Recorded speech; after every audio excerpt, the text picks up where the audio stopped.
Yes BRS working president KTR మీడియాతో మాట్లాడుతున్నారు. Live లో చూద్దాం. గుండెపోటు వచ్చిందని చెప్తే బేడీలు వేసి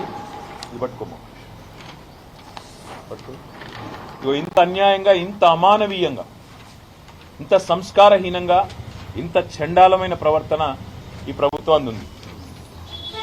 స్ట్రెచర్ మీద తీసుకురావాల్సిన మనిషిని, అంబులెన్స్ లో తీసుకురావాల్సిన మనిషిని ఇవాళ ఒక పోలీస్ బండ్లో తీసుకురావడమే కాకుండా ఇంకా నికృష్టంగా ఈ రకమైన ప్రవర్తన ఏదైతే వీళ్ళు చేస్తా ఉన్నారో ఇది క్షమార్హం కానే కాదు.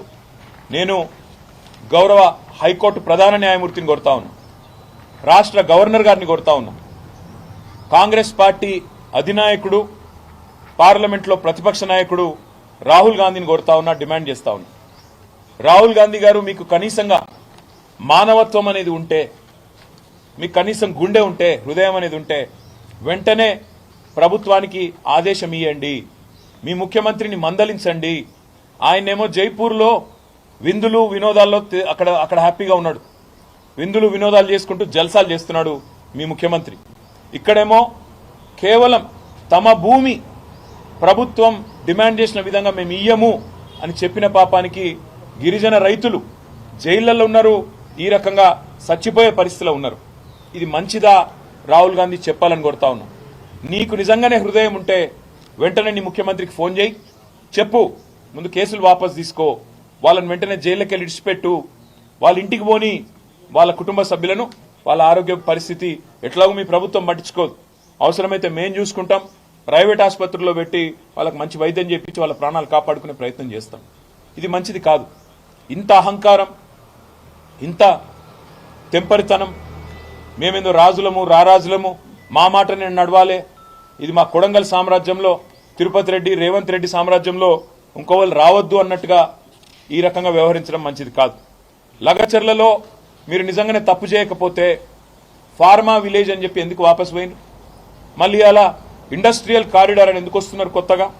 అదేవిధంగా నేను ఇంకొకటి మా మీడియా మిత్రులను కూడా అడుగుతా ఉన్నా, రాజ్యాంగంలోని ఆర్టికల్ 14, 19, 21 ఈ 3 ఆర్టికల్స్ ప్రకారం, రాజ్యాంగం ప్రకారం, భారత రాజ్యాంగం ప్రకారం ఒక అస్వస్థతగా ఇబ్బందుల్లో ఉన్న వ్యక్తికి బేడీలు వేయడం అంటే వారి హక్కులను హరించడమే.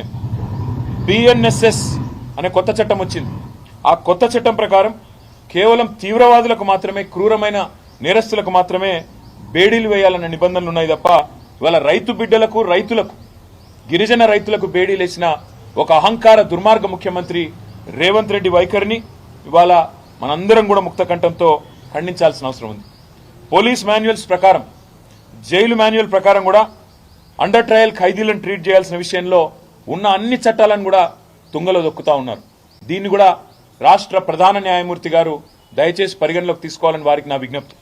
అదేవిధంగా ఇవాళ వాళ్ళు చేసిన నేరం ఎల్లా ఒక్కటే, గిరిజనులు కావడమే వాళ్ళు చేసిన నేరం, చిన్న రైతులు కావడమే వాళ్ళు చేసిన నేరం. ఆయనకు ఏ పదవి లేని తిరుపతి రెడ్డి గారేమో కొడంగల్లో 200 మంది ప్రైవేట్ సైన్యంలాగా పోలీసులను పెట్టుకుని ఊరేగుతా ఉన్నాడు. రేవంత్ రెడ్డి మాట వినందుకు గిరిజనులను ఇవాళ వేధిస్తా ఉన్నారు. అండర్ ట్రయల్ ఖైదీలుగా ఇవాళ అసలు ఇన్ని రోజులు దారుణం, అసలు ఉండడమే దారుణం. వికారాబాద్ కొడంగల్ కోర్టు నుంచి హైదరాబాద్లోని నాంపల్లి కోర్టుకి పేపర్లు ట్రాన్స్ఫర్ చేయకుండా 20 రోజుల పాటు జాప్యం జరగడం వల్ల, ప్రొసీజరల్ డిలే వల్ల ఇలా మా నాయకుడు నరేందర్ రెడ్డితో పాటు ఇంతమంది 20 రోజుల పాటు ఉత్త పుణ్యానికి జైళ్లలో మగ్గుతా ఉన్నారు. అందుకే ముఖ్యమంత్రి ఆదేశాలు, ముఖ్యమంత్రి యొక్క ఉద్దేశపూర్వకమైన ఎజెండానే దీని వెనకాల మాకు కనబడతా ఉంది.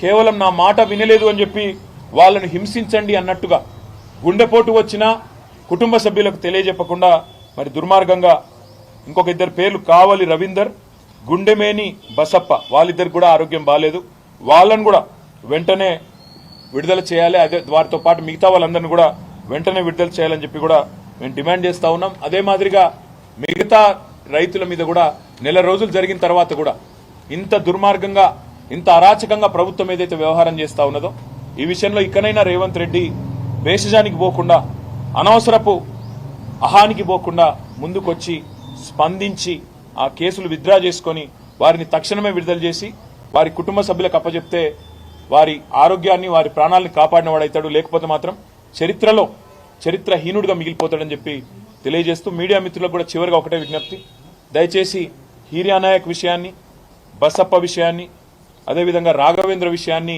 మా నాయకుడు పట్నం నరేందర్ రెడ్డి గారి విషయం, ఆరోగ్యం విషయంలో దయచేసి మీరు కూడా ప్రజలకు చెప్పండి. తద్వారా ప్రభుత్వం మీద, అదేవిధంగా న్యాయ వ్యవస్థ మీద కూడా మరి వారికి సరైన సమాచారం పోవడానికి కూడా అవకాశం ఉంటుందని చెప్పి కూడా విజ్ఞప్తి చేస్తూ మీ అందరికీ కూడా ధన్యవాదాలు. Thank you.